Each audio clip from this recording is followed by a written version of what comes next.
વડોદરામાં ફૂડ વિભાગે દરોડા પાડ્યા અને જીરું વરિયાળીમાં મોટી ભેળસેળ ઝડપી પાડી। ફૂડ વિભાગે ઊંઝાની ફેક્ટરીઓમાં ઓચિંતી તપાસ હાથ ધરી। જીરું વરિયાળીમાં વ્હાઇટ પાવડરની ભેળસેળનો મોટો પર્દાફાશ થયો છે। 3 દિવસની રેકી બાદ ફૂડ વિભાગે કૌભાંડ ઝડપ્યું છે। 21.86 લાખનો શંકાસ્પદ જથ્થો સીઝ કરાયો છે। જિલ્લા ફૂડ ઓફિસરની ટીમે કડક કાર્યવાહી હાથ ધરી છે। ફૂડ વિભાગે લીધેલા સેમ્પલ લેબોરેટરીમાં તપાસ અર્થે મોકલી આપવામાં આવ્યા છે। રાજકોટમાં ફિલ્મી સ્ટાઇલમાં પોલીસે નશેડીને ઝડપી લીધો। શેઠ વડાળાથી ભાયાવદર સુધી પીછો કર્યો હતો। આ તસવીરો જુઓ। દારૂના નશામાં ધૂત ચાલકે અનેક વાહનોને અડફેટે લીધા। પોલીસની સાયરન અને પૂરપાટ થારના વિડીયો સોશિયલ મીડિયામાં વાયરલ થઈ રહ્યા છે। ભાયાવદર પોલીસે અરણી રોડની ગોળાઈ પર વોચ ગોઠવી। ચાલકે ગાડી ન રોકતા પોલીસે ફિલ્મી ઢબે પીછો કર્યો। જામનગરનો રહેવાસી મહેન્દ્રસિંહ જાડેજા નશાની હાલતમાં હતો અને ઝડપાયો હતો। પોલીસે સફેદ થાર કબજે કરી છે અને હાલ કાયદેસરની કાર્યવાહી કરવામાં આવી રહી છે। બે અલગ અલગ તસવીરો તમે જોઈ શકો છો। સંવાદદાતા મુનાફ બકાલી મારી સાથે જોડાયા છે। મુનાફ, હાલ આ નશેડી સામે શું કાર્યવાહી ચાલી રહી છે? બિલકુલ ચોક્કસ પંકજ જણાવી દો।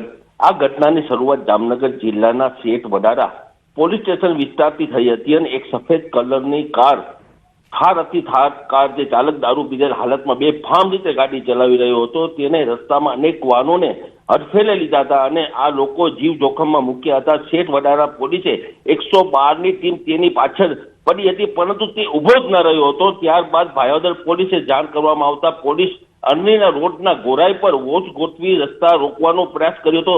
તેમ છતાં પણ આ નશાખોર ચાલક ગાડી ઊભી રાખવાના બદલે પૂરપાટ વાગે હાકાણી મૂકી હતી અને જેથી ભાયાવદર પોલીસે ફિલ્મી ઢબે તેને પીછો કર્યો અને આખરે ભાયાવદર સરદાર ચોક ખાતે ગાડીને કોર્નર કરી આરોપીને દબોચી દીધો હતો। જે રીતે સીસી વિડીયો સામે આવ્યા હતા તેમાં સ્પષ્ટ દેખાઈ રહ્યો છે કે આગળ થાર અને પાછળ પોલીસની ગાડી પૂર ઝડપે આવી રહી છે।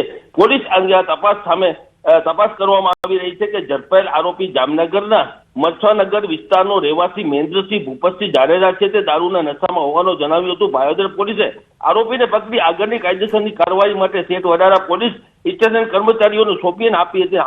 હાલ પોલીસે થાર કબજે કરી અને આરોપીની કાયદેસરની કાર્યવાહી કરી છે। જી પંકજ। જી મુનાફ, આભાર માહિતી આપવા માટે। સુરતના માંડવીમાં રફતારના રાક્ષસ બેફામ બન્યા। બેફામ ટેમ્પો ચાલકે અકસ્માત સર્જ્યો। ટોલ નાકાના કેબિનમાં ટેમ્પો ઘુસાડી દીધો। અરેઠના કરંજ ટોલ નાકા પર આ ઘટના બની। કારને ટક્કર મારી ભાગવા જતા અકસ્માત થયો। કેબિનમાં રહેલા 2 કર્મચારીઓ ઈજાગ્રસ્ત થયા છે। કોસંબા પોલીસ ઘટના સ્થળે પહોંચી છે અને ચાલકની અટકાયત કરી। ટોલ નાકાનું કેબિન રસ્તા પર પડી જતા ટ્રાફિક જામ થયો હતો। પોલીસે ક્રેન બોલાવી ટોલ નાકાનું કેબિન સાઈડ કરી ટ્રાફિક ખુલ્લો કર્યો હતો। તો બે અલગ અલગ તસવીરો આપણે બતાવીશું। સુરતની સંવાદદાતા કેતન મારી સાથે જોડાયા છે। કેતન, આજે રફતારના રાક્ષસો બેફામ બન્યા છે, હાલ શું કાર્યવાહી પોલીસ તરફથી થઈ રહી છે? ચોક્કસની વાત કહો તો સુરત જિલ્લાના કીમ માંડવી સ્ટેટ હાઈવે ઉપર ટેમ્પો ચાલકે બેફામ ટેમ્પો હંકારતા અરેઠ તાલુકાના કરંજ ટોલ નાકા પાસે ઘટના બનવા પામી હતી। કારને ટક્કર મારીને ભગવા જતા ટોલ નાકાના કેબિનની અંદર ટેમ્પો અથડાવી લેતા ભારે નુકસાન થવા પામ્યું હતું અને કેબિનની અંદર 2 જેટલા કર્મચારીઓ ટોલ નાકા પર કામ કરતા હતા, એઓને સામાન્ય ઈજા થઈ હતી અને જે સામાન્ય ઈજા થતા એઓને ખાનગી હોસ્પિટલ ખાતે ખસેડવામાં આવ્યા હતા। અને ખાસ કરીને આ ટોલ નાકાનું જે કેબિન આડું થઈ ગયું અને જે રસ્તો બંધ થઈ જવા પામ્યો હતો અને પોલીસે ક્રેન બોલાવી અને આ જે કેબિન રસ્તાની વચ્ચે આવી ગયું હતું એ કેબિનને હટાવી અને ટ્રાફિકને પૂર્વરત કાર્ય કરવામાં આવ્યું હતું। અને કોસંબા પોલીસે ઘટના સ્થળે પહોંચી અને ટેમ્પો ચાલકની અટકાયત કરી અને જે બેફામ રીતે ટેમ્પો ચલાવે છે અને મોટર વ્હીકલ એક્ટની કલમ મુજબ આના પર ગુનો દાખલ કરીને વધુ તપાસ હાથ ધરી છે। જી કેતન, આભાર માહિતી આપવા માટે। વડોદરામાં સતત બીજા દિવસે લક્ઝરી બસનો અકસ્માત થયો। અહીંયા નેશનલ હાઈવે 48 પર અકસ્માત સર્જાયો। વડોદરાથી કરજણ રોડ પર મુસાફરો ભરેલી બસ અથડાઈ ગઈ। અમરેલીથી સુરત જતી લક્ઝરી બસનો બામણગામ પાસે અકસ્માત થયો। આગળ જતી ટ્રકમાં લક્ઝરી બસ ઘૂસી ગઈ। બસના ડ્રાઈવરનું કમકમાટી ભર્યું મૃત્યુ થઈ ગયું। ફાયર બ્રિગેડે બસના પતરા કાપી ડ્રાઈવરનો મૃતદેહ બહાર કાઢ્યો। ડ્રાઈવરની બેદરકારી ભારે પડી ગઈ। 4 મુસાફરોની હાલત ગંભીર બતાવાઈ રહી છે, જ્યારે 15ને ઈજા પહોંચી। ઈજાગ્રસ્તોને સારવાર માટે હોસ્પિટલ ખસેડાયા છે। વડોદરામાં એસટી બસનો ડ્રાઈવર અધવચ્ચે બસ મૂકીને ફરાર થઈ ગયો। વડોદરાથી દીવ જતી એસટી બસના મુસાફરો અટવાઈ પડ્યા। ડ્રાઈવર નશાની હાલતમાં હોવાના આરોપ છે. રસ્તામાં 2 જગ્યાએ બસ અથડાતા મુસાફરોને શંકા ગઈ અને ડ્રાઈવરે ફરાર થઈ ગયો. બોલો, એસટી બસનો આ ડ્રાઈવર છે જે અધવચ્ચે બસ મૂકીને ફરાર થઈ ગયો. આ બસ વડોદરાથી દીવ જતી હતી. ડ્રાઈવર છે એ નશામાં હતો. 2 વખત ગાડી અથડાઈ પણ હતી. લોકોને શંકા ગઈ, મુસાફરોને શંકા ગઈ, એટલે ડ્રાઈવરને ખબર પડી ગઈ કે તેનો નશો છે એ લોકોને ખ્યાલ આવી ગયો છે. એટલે ત્યાંથી તેણે ચાલતી પકડી, બસ સાઈડમાં ઊભી કરી દીધી અને પોતે ફરાર થઈ ગયો. આ સ્થિતિ છે આપણી સલામત સવારીની. અમદાવાદમાં ફરી એકવાર કાર ચાલકે અકસ્માત સર્જ્યો. મોડી રાત્રે જીએસટી બ્રિજ પર એક્ટિવા ચાલકને ટક્કર મારી અને ટક્કર વાગતા એક્ટિવા ચાલક ફંગોળાઈ ગયો. એક્ટિવા પર પુરુષ અને સ્ત્રી સવાર હતા. મહિલા સારવાર હેઠળ છે, જ્યારે પુરુષનું મૃત્યુ નીપજ્યું છે.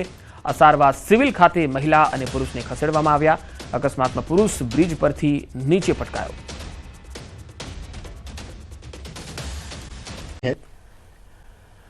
અને હાલ બનાસકાંઠાથી એક મહત્વપૂર્ણ ખબર. જિલ્લામાં વહેલી સવારથી જ વાદળછાયું વાતાવરણ જોવા મળ્યું છે. બનાસકાંઠામાં આકાશમાં કાળા વાદળો છવાયા છે. ખેડૂતો હવે ચિંતિત છે. કમોસમી વરસાદ આવે તો ખેડૂતોના પાકોને નુકસાન થઈ શકે છે.